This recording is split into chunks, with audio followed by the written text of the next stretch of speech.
Hello and welcome to Bourke and Ryan. I'm Latika Bourke. And I'm Mick Ryan. And this is our podcast where we'll explore topics around national security, modern conflict and more. G'day Mick, great to see you again. G'day Latika, it's great to be with you again as well. So much has happened since our last chat and it has been on my mind non-stop about your views on the Ukrainian offensive into Kursk. I have so many questions, but I think a good place to start would be, did we expect this? No, not this year. I think most people, vast majority of people, expected the Ukrainians to maybe do some small-scale counter-offensives in the Donbass, perhaps elsewhere, but largely most of us thought, including me, that this would be a year of reconstitution and preparation for 2025.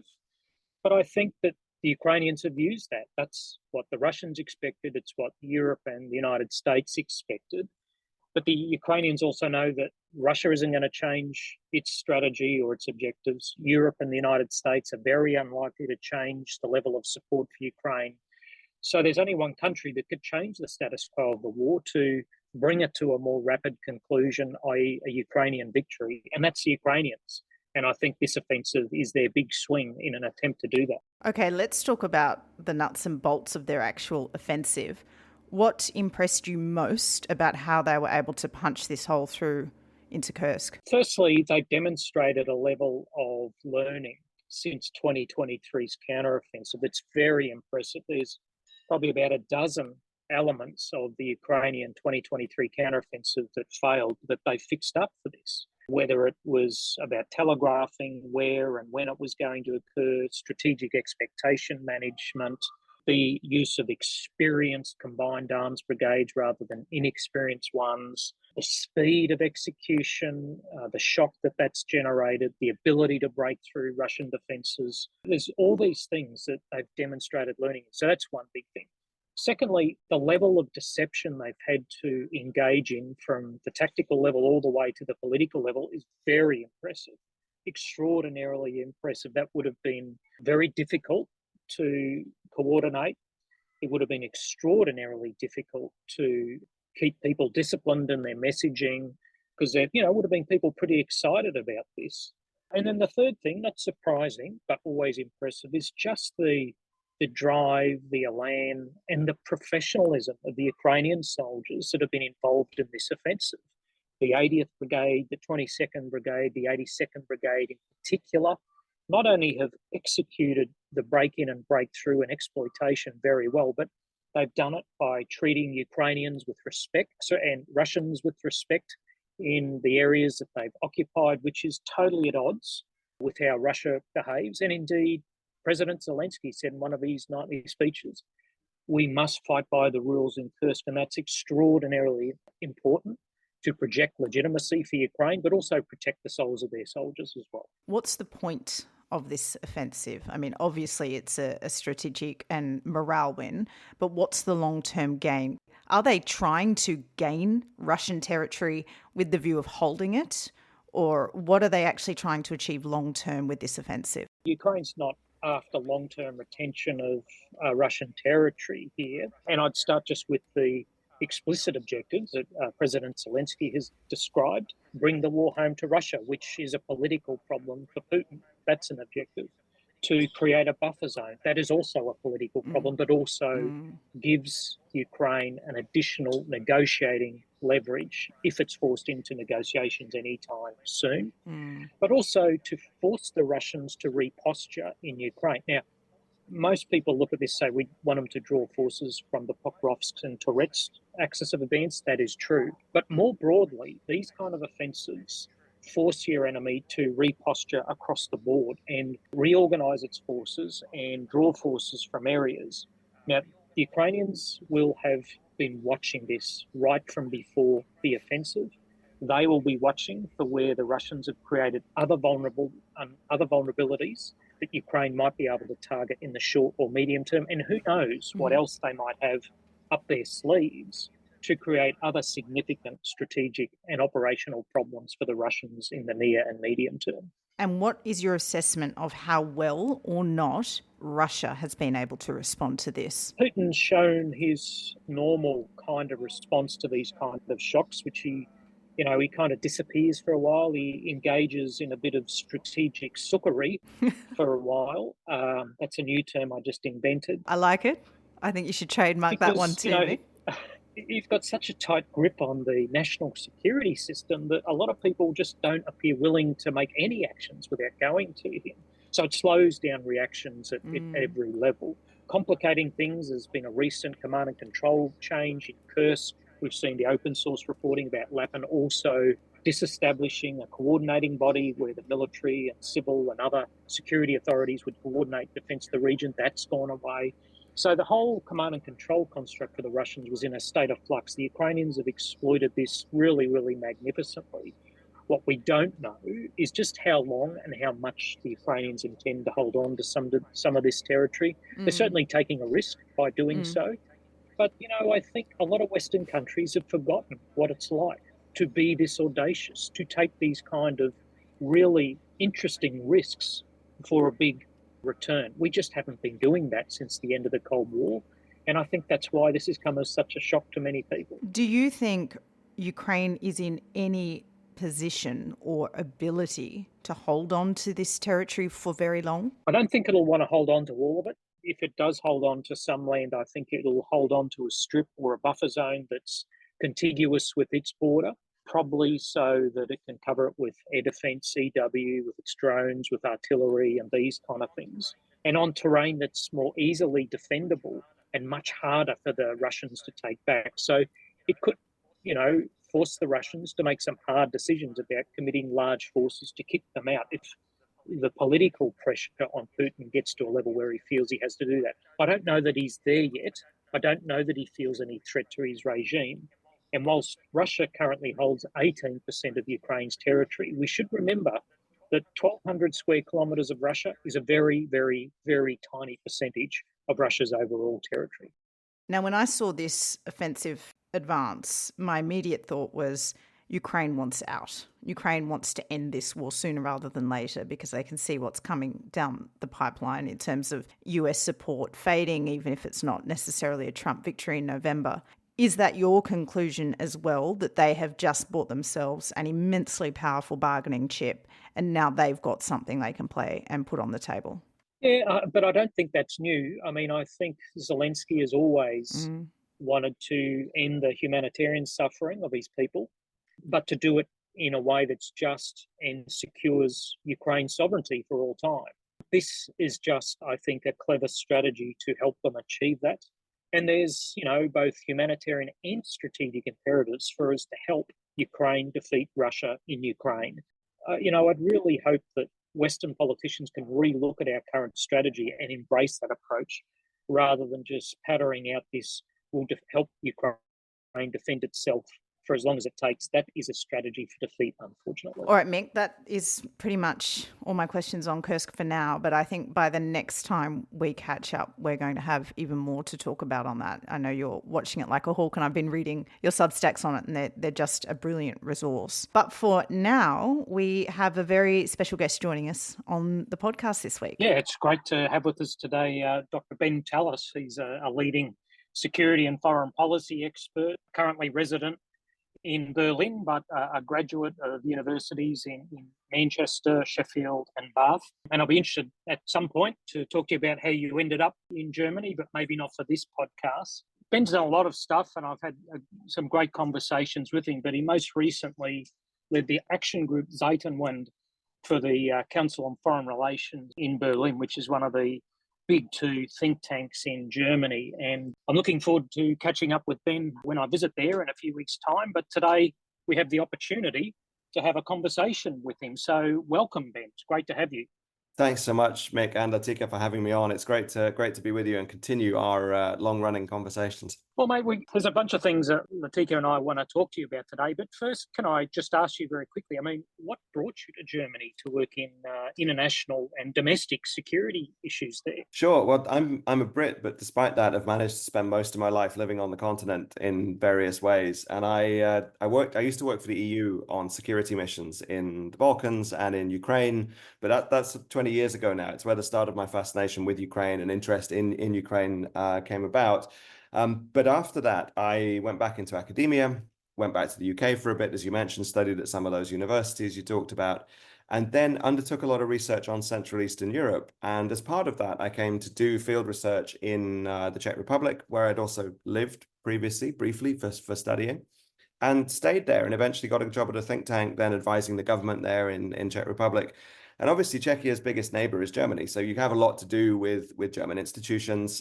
You recognize the impact that Germany has. And after having done a few different things in Prague, so setting up a new journal, setting up the Center for European Security at the Institute of International Relations there and heading that, I actually then moved on to Germany to work at a German institution who we'd been cooperating with and who had a new project on the future of European security that I found particularly fascinating. And from there, one thing led to another, and opportunities came up in Berlin. And I thought this really is the site of one of what I think is the most important political struggles today, in terms of how the West can win and how the free world can actually win the systemic competition that we're in against authoritarian regimes. I think this is a key front line in that battle. So I'm really happy to be able to put my experience and expertise to use here. It's a fascinating place, and we'll get to the turning point issue shortly. But I mean, you've written a lot about the war in Ukraine, and we'll discuss Germany specifically. But how do you think the European security architecture has changed since the large-scale Russian invasion of February 2022? Well, it's interesting. You mentioned the phrase turning point. Obviously, the German Zeitenwende, or change of times, is related to that. But I think the real turning point in Europe hasn't been in Germany. It's been elsewhere, and it relates to that security perception that you talk about. I think where there has been a real change is those countries in the Baltic states, Poland, the Nordics, Czechia, even the UK to some extent, but I'm sure we can get into that more later, who've basically realized we are going to have to do this on our own at some point, and we're going to have to do it with a declining US commitment to European security, regardless of who becomes the president, because of US prioritization of security in the Pacific. And that is something that's not been realized in Berlin, or it's not been acted upon in Berlin. But there are those other countries that have really seen that. And they're the ones who've stepped up, who've realized the importance of Ukraine's victory, the absolute essential nature of Ukraine's victory for a future stable European security order, and who've also realized the need for Europeans to step up and indeed pony up for their own defense. So you see Poland's defense spending running at 4.4% of GDP, potentially even more next year. Baltic states all above 3% of GDP or heading in that direction, far in advance of some of the spending we saw even 10 years ago, and also the percentage spending we see in Germany now. And so I think that's the real reorientation that's happened in the architectural sense, if you like. It's seeing that even though if we remain strong allies of the US, NATO can no longer be the protectorate that it became after the end of the Cold War, where it relied far too much on the US. It's now about really making a proper European pillar of NATO, and those countries I mentioned are in the forefront of doing that. Yeah, I mean, it's pretty fascinating to have watched what's going on the other side of the world in the last couple of years. I mean, you've even had Australian prime ministers in Germany signing trade agreements, and in the last couple of weeks, you've got the Australian Air Force signing an agreement with the German Air Force to train their pilots. So, there's connectivity between Germany and the other side of the world that aren't always as obvious, as well as its connectivity in Europe. But let's jump into German politics and its security affairs. I mean, you've written a lot about many elements of German national security and international affairs, but this concept of the turning point, the Zeitenwende, I mean, can you explain what that actually means for us non-Germans and how it's impacted German support for Ukraine, including potentially its recent decision to decrease assistance for Ukraine? Sure. Yeah. I mean, Zeitenwende is not quite up there with kindergarten or blitzkrieg yet as words that the world recognizes from German. And its impact is perhaps somewhere between the two.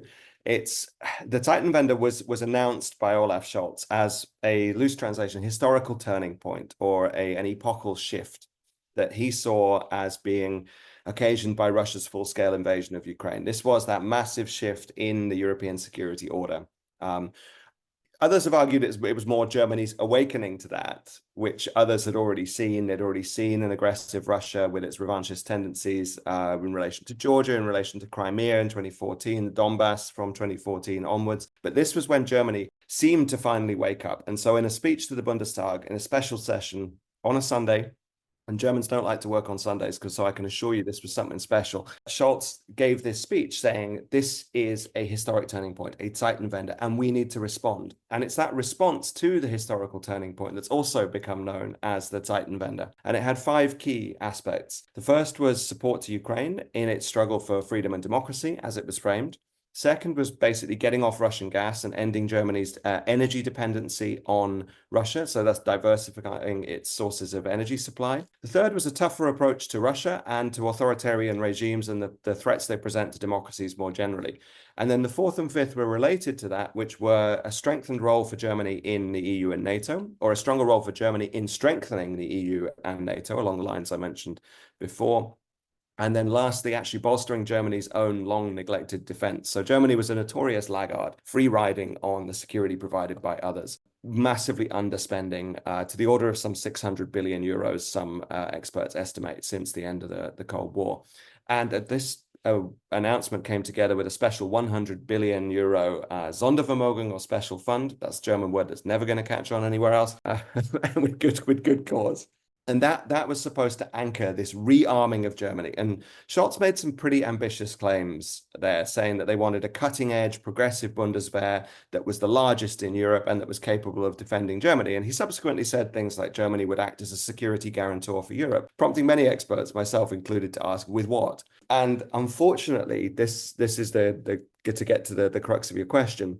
It's not gone far enough or fast enough, and there's simply not been enough change. The change that was promised was basically promised at a moment of some panic in Berlin when they thought that Kiev was going to fall within days, and that thus the Russians, emboldened, would be closer as a threat to Germany and potentially more likely to act on that. Now, the Ukrainians, as we know, and your work's been so useful in understanding all of this, Mick, they fought back and they gave the West a chance to arm them. And at that stage, when the direct threat seemed to recede, I don't think the direct threat to Germany has receded, but it seemed to recede, then the air really went out of the process. And so it lost momentum as a point of change. And since then, in particular, Scholz, but also the finance minister, Christian Lindner, from the FDP, one of the coalition parties, they've spent quite a bit of time trying to walk back a lot of those promises, in effect. And the capping achievement of that walking back, if you like, came with this announcement that they're basically going to cut funding to Ukraine in future.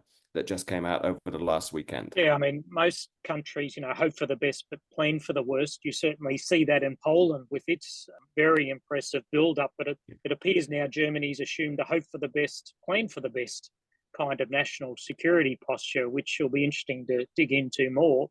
And I know Latika wants to pursue this a little bit further, so I'll hand over to her. Ben, we saw through the reporting by the Wall Street Journal in the last week, Germany essentially accused Ukrainian divers of blowing up Nord Stream 2. Given that's been bubbling away in the background, do you think that dynamic or tension has caused any issue between Germany and Ukraine, and how willing Germany is or not to support Ukraine's fight? Yes, I do think it's causing problems. And I think it's part of the more worrying tendencies that the Ukrainian government rightly see in Germany and in what is a pretty manifest desire among parts of the leading party in the German coalition, the SPD, to indeed get back to business as usual with Moscow eventually, or to leave the door open for future relations with potentially a post-Putin Russia. They tend to see the problems now of Russia as associated with Putin, whereas myself and many others see them as running a bit deeper than that, and Russia needing to change far more in order to actually have any kind of normalized relations in future. But if you read books like The Moscow Connection that was published by two German journalists, which I very much hope an English translation of is going to come out soon, that really details the depth of not only penetration by agents of influence in Germany, but also the willing connections that were formed between the Gerhard Schroeder network in the Social Democratic Party, which is the party of Chancellor Scholz, and Russian business, but also Russian politicians. And there were some noble motivations for that. It was just so happened it made a lot of people very rich along the way. So, lucky thing for those folk who found they could do very well by seeming to do good. But it was at best naive and certainly reckless to make Germany economically and in energy terms dependent on Germany, and to enrich and embolden the Putin regime in Moscow by doing so. So I think I can't comment on the specifics of the Nord Stream case itself because I don't have any access to information beyond what is in the public media about that. But I would note that so far it still mainly seems to be undisclosed sources talking to newspapers, a series of undisclosed and confidential sources, without anything more to back that up in public, at least. Now, I'm not ruling out that there could be more behind the scenes, and we have to keep an open mind there. But it does seem convenient for some of the interests who wish to not see Ukraine win, for a start, who would wish to soft pedal support for Ukraine, and who might like to reestablish relations with Moscow. Given what you've said about Zeitenwende and some of your comments there, are the problems in Germany then too structural, or do you see that this is actually more a question of political leadership? For example, after the next election, if you have a change of government, would we really see any change of posture? Noting, of course, it was Angela Merkel who brought Germany's dependence on Russian gas. If it was up to her, it would have been even more dependent. Yeah, it's a great point. And often the SPD do get the blame for this stuff. And their people were the architects of that, but it was implemented by the Merkel government. And of course, Merkel, one of Germany's two longest serving chancellors, 16 years in office, presided over a period of stagnation in the country and actually created those structural problems that you talked about, which mean that even a change of government next time would not simply sort of wave the magic wand and Germany's fixed. It goes a lot deeper than that. But this kind of change is really hard. It's especially hard if you don't try. And that's what I think we've really seen as the problem. So the next government could do something about it if they really grasp the nettle and go head on into Germany's structural problems, which are domestic as well as in relation to its geopolitics. And this is something we've been working on a lot with the Action Group Zeitenwende, but also with the project I'm setting up here in Berlin. The Democratic Strategy Initiative is to align policy on domestic issues, social inclusion, social cohesion, societal resilience, how we share out wealth in our societies to create that solid platform upon which a better kind of geopolitics could stand. And that means aligning the sources of our prosperity with the sources of our security, which is something Germany has been terrible at doing in the past and still has all these contradictions. There are a few countries in Europe who are as overtly dependent or see themselves as overtly dependent on China as Germany does. And they go out of their way to show the Chinese this as well, which is a strategic folly in my view. But at the same time, they're extremely dependent on the US for their security. And eventually, geopolitical push is going to come to shove, and they're going to have to choose there. And I think grasping that together with putting the country on a better societal foundation and addressing Germany's issues of economic competitiveness, which have been based on this trade with China, energy on Russia, and also on basically the legacy of the post-war German society that achieved fantastic things in rehabilitating itself after the crimes of the Second World War, the economic miracle and so on, and a social model that was the envy of half of Europe. And it seems as though it's become kind of Nepo baby society in a way, that it's really coasting on the achievements of the past generation. And that's what has to stop. And that's what some of the politicians we work with here really get. They understand that, and they understand the need for this thoroughgoing change. And so they discuss with us the ideas for how that change could be imagined and implemented. I'm interested to understand or gauge where the German public is as opposed to the German elite. If you put this question to people in Germany, what is their preference? And also, how much do you think they would be willing to cop in terms of cost? Because we have a very similar dynamic, I think, Mick, you would agree with us in Australia, where our economy is largely dependent on China. It's our biggest trading and giver of prosperity, I suppose, if you could put it like that. But it is also our biggest security threat. And again, we are also very dependent on the United States for our security. So where would you place the German population? Because if you ask this question in Australia, the population would overwhelmingly want to choose closer ties, of course, security-wise with the United States. But they also do recognise that all of our wealth comes from China, essentially. Well, there's a big issue in terms of how we ask the public things, because if you ask in the ways that pollsters often do, you get the kind of answers from the public that there's a friend of mine here, Jan Eichhorn, he put it, yes, I want to have my cake, eat it, and not get fat. And so, yes, we want more public spending and we want less debt. Yes, we want more security from the US and more trade with China, etc. And I think that's been partly the case because a lot of politicians have not told people that you do need to make some hard choices and that you are going to have to cop for the cost of it, which that this pretense that everything is fine. There was a lovely image of Olaf Scholz in an article here by Bernd Ulrich, who talked about Scholz as a man with a briefcase standing in the rain, not putting his umbrella up, telling the people, I'm not going to change and you don't have to either.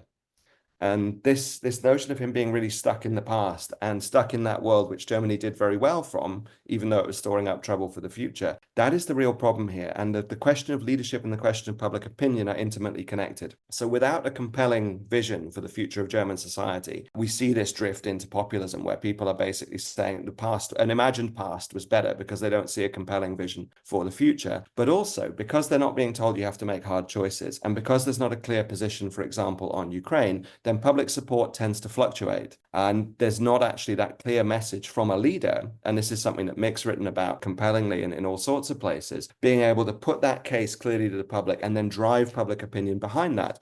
And it was a German politician, Walter Scheel, who said back in the 70s, the politician's job is not to survey public opinion and do what's popular. It's to do what's right and make it popular. And that's what we've really been lacking in German politics over the last few years. And that's what Olaf Scholz is not going to change. What has the experience with Russia and the full-scale invasion of Ukraine taught German politicians and the system about dealing with China? Dare I give a very, very short answer to that? Because I think it's interesting when you talk to a lot of Germany's allies, and I talk to a lot of people across Europe in different capitals, and they basically all say, why is Berlin making the same mistakes with Beijing as it made with Moscow? Why did the Scholz Chancellery approve the investment in the Hamburg port by COSCO, the big Chinese company, against the advice of 6 ministries, the German intelligence service, and almost the entire security expert community here? Why are German companies seizing upon the opportunity given to them by the so-called China strategy from the German government that left de-risking up to individual companies to then increase their exposure to China rather than decrease? And this is an overtly stated pattern by, for example, the head of Mercedes-Benz, Olaf, by BASF, by other large tier 1 German companies. And I think where they're really making the same mistake is that some German policymakers confuse the interest of large German companies with Germany's economic interest as a whole, because that doesn't necessarily benefit most of the people here in the society. But what those companies are banking on is being seen as too big and too German. This is brand Germany up front, too big and too German to fail. So I don't think there has really been much of a lesson learned at all from dealing with Russia. It's just basically hoping that will go away as soon as possible and that the tightrope, the high wire act can continue. And this relates to what Mick was saying before, this hoping for the best and planning for the best outcome. I often think, I know this will be an unpopular person to bring up to an Australian podcast, but Sir Clive Woodward, a particular rugby hero of mine who obviously led England to the World Cup in 2003, dare I say, in Australia, against Australia. He learned the lesson from... I don't care about rugby, mate. I only care about rugby league. That's okay. Oh, good. I'm glad we can talk about that then. We'll get onto the cricket later, I hope. But so Woodward, when he took over as England's first professional coach, had a lot of good players. And England had good players at that time. But he crucially said, we had a fingers crossed approach. We weren't good enough to be able to ensure against a bad call going against us, a last-minute injury, a bad bounce of the ball. And we were relying on that. And that's not good enough if you want to be the best. And this is where Germany is now. They're still relying on the ball not bouncing in the wrong way for them. And so there's a lot of lessons actually you can learn from excellence in different fields about how you build that buffer zone that you need to actually ensure that you can make the geopolitical weather and you can actually ride out some of those bad bounces. And that's what Germany really, really hasn't done. So I guess my final question then, Ben, is how much has Brussels been able to push, shove, coax Germany into a better position on any of these issues, if at all? It's interesting. I don't think it's necessarily been Brussels. I think it's been the shaming, frankly, that has come from Germany's allies. And we wrote in a piece that was unpopular in certain quarters in Berlin back in March, the shaming will continue until policy improves, echo of the old mutiny on the Bounty. But that's what Germany has got itself into. It's got itself into this horrible position where the only thing that seems to shift its policy is overt shaming from outside. And that's something we actually warned against at the very beginning of the work of the Action Group Zeitenwende, back in a piece called What Zeitenwende in October 2022. We said this is a dangerous situation to get into, because anything you do that's positive, you won't get credit for, because it will seem that you've been bounced into it. It's obviously not a strategic way of conducting government, because you're just reacting. You're not proactively trying to shape the future and own those decisions in advance. And it really creates a big problem for your international influence, because you're also largely, frankly, pissing off your allies most of the time. And so I think that's where Germany has been shifted. The problem is, and there's been a series of recent articles on this, and we also have one coming out on it soon, Germany's influence internationally is going through the floor, because it's starting to become, or let's say it's fully seen now as an unconstructive blocker, rather than actually a country with a clear vision or clear leadership capacity. And worse, it tries to block others from leading. And so this thing on common borrowing for common debt for defense spending in the EU, we know that Europe needs to build its capacities. And a lot of that capacity building requires big money between different countries, common procurement across different countries of things like long-range precision strike weapons in massed quantities, also of basics for the Air Force, for the Army, for the Navy. This is going to cost a lot of money. And Germany actually blocked that common borrowing. So it seems to be trying to export and generalize its own particular problem that it has with the so-called debt brake and this fiscal self-harming that it tends to engage in. And it wants others to do the same. So even though these others in the Baltics or elsewhere have a clear vision for the future of Europe, a clear vision for Ukrainian victory, Germany not only doesn't buy into that, doesn't provide its own compelling vision, but stops others from following. So it's really being a very bad team player, and that's caused huge problems for Berlin as well. Yeah, thanks for that, Ben. I really look forward to talking more about this stuff when I go to Germany. I'm sure it'll be a pretty enlightening visit. You've written a lot in the last couple of years about this concept you call neo-idealism. Can you explain what that is, and what that means for Germany, for Ukraine, and European security more generally? Sure, with pleasure. And I'd like to say thanks to you on this, actually, because you helped the concept gain traction in its very early days when I wrote the first piece on it for Rusi back in April 2022. And I think you retweeted it, and it started the beginning of the conversation between us on that. What neo-idealism? Well, as I say, with great numbers in Twitter comes power. And with great taste. Very good. And of course, with that power comes great responsibility to choose only the best ideas to promote. So I'm very happy you picked on neo-idealism. What it is a new approach to geopolitics that comes out of looking at how certain countries responded to Russia's full-scale invasion, and the way that, for example, Volodymyr Zelensky was able to say, our fight is your fight too. Our fight is one front in the wider front for freedom against tyranny. Our fight is one front in the wider front for democracy against authoritarianism.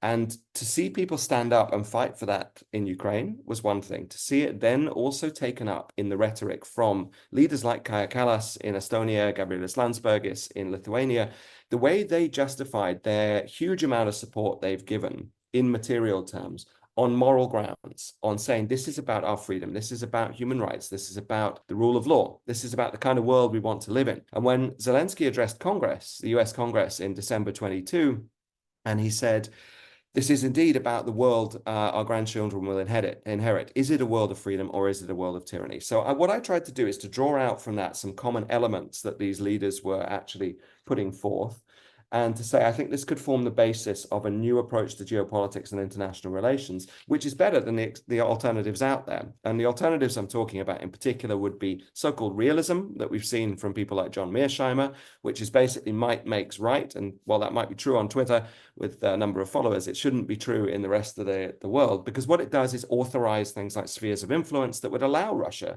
to subjugate Ukraine simply on account of it being a so-called great power and Ukraine being smaller. Goes back to that famous misquote of Thucydides, the strong do what they will, the weak accept what they must. Now, that's not a world I want to live in. It might describe some facets of human behavior, but it doesn't encapsulate the whole of human nature, nor of the progress we've made over the past. Those international relations approaches that have tried to do better than that, liberal internationalism, for example, had really run out of steam by the time we're in right now. It had become a sort of zombie version of itself, staggering on, even though people knew it was inadequate and had achieved a lot in the past, but no longer seemed to be relevant because it had become too much focused on processes, institutions, rules, and so on, rather than the animating political spirit that actually gave it its power in the first place. The other two things to differentiate it from very quickly are neoconservatism. So this was about imposing democracy at gunpoint, to use a shorthand, and we should be able to learn from those misadventures in Iraq and Afghanistan on that regard.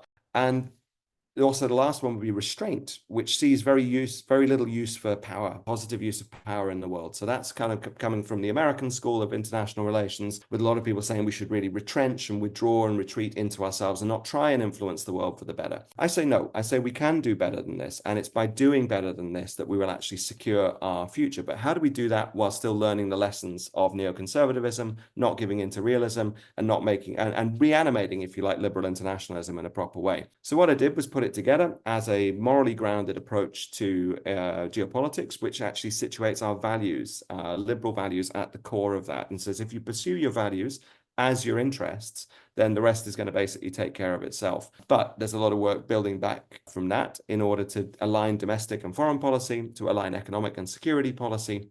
And so it tries to build that comprehensive vision of what's often called grand strategy, and by putting our values at its heart. I think it's fantastic. And, we have learned a lot over the last few years. We certainly learned a lot in Iraq and Afghanistan.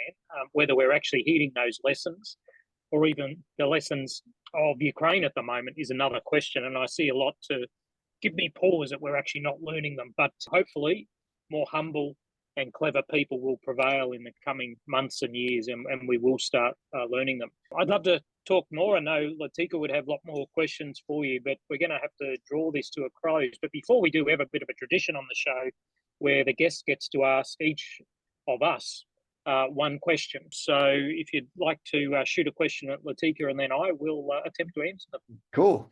That's a nice surprise way to end. I like it a lot.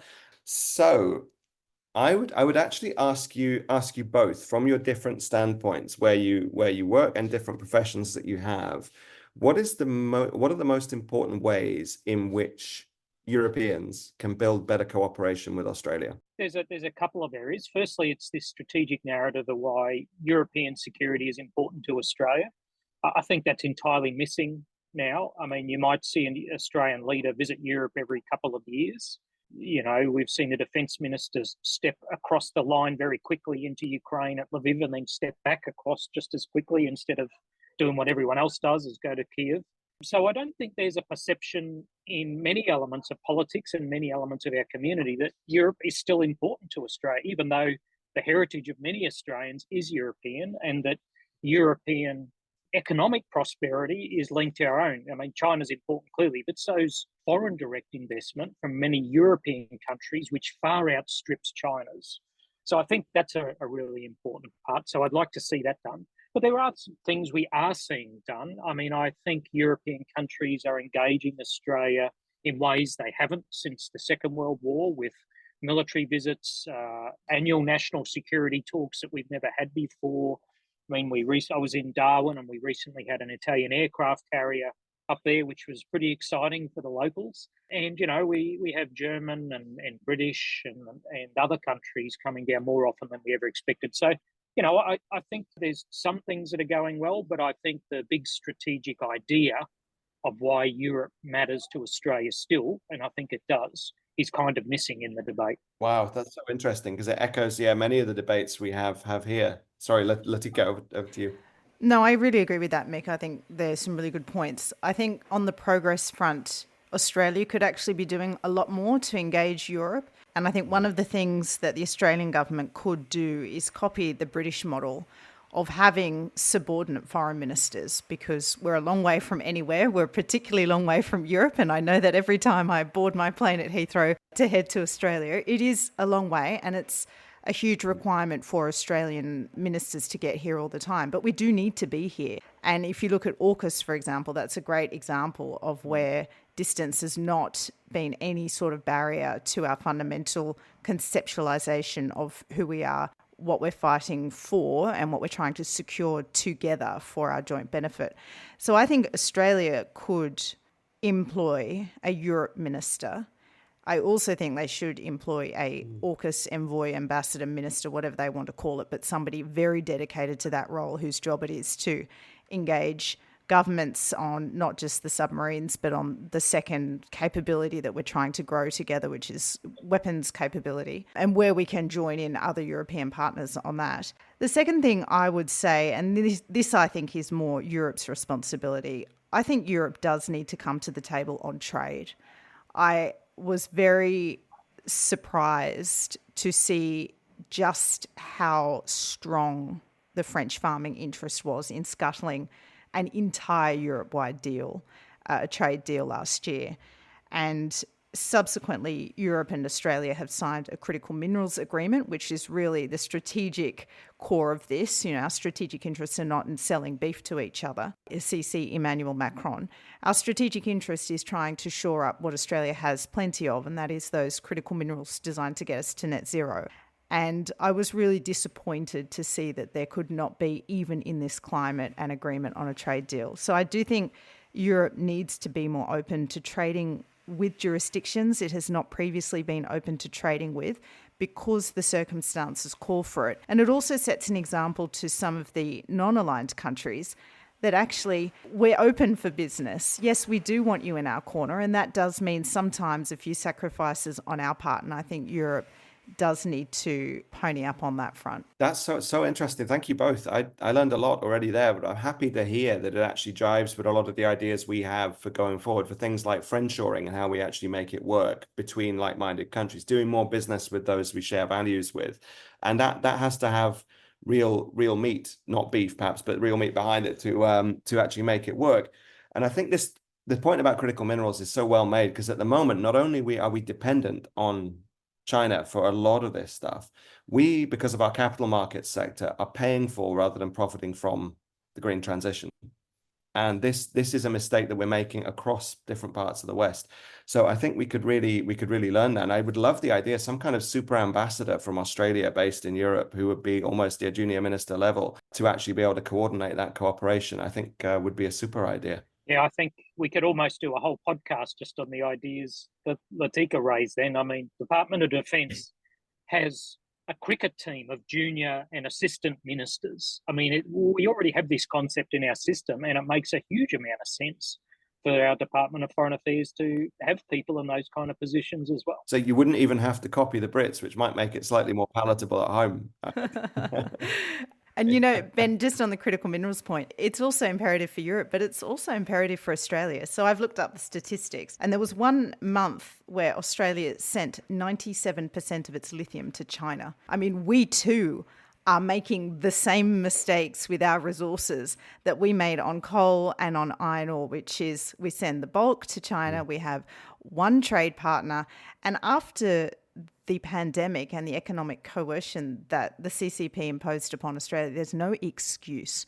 We know that they are willing to use trade dominance with us to exact political outcomes that is in their favour and not in the favour of ordinary Australians and the freer world. So I think it's imperative just as much on us too as Europe to de-risk those supply lines, for want of a better word. Yeah, I mean, this is it really, because, and this is where neo-idealism would come in again, because about understanding that we have to put our values first. Otherwise, we're actually selling out our freedom on the cheap there for that cheap prosperity.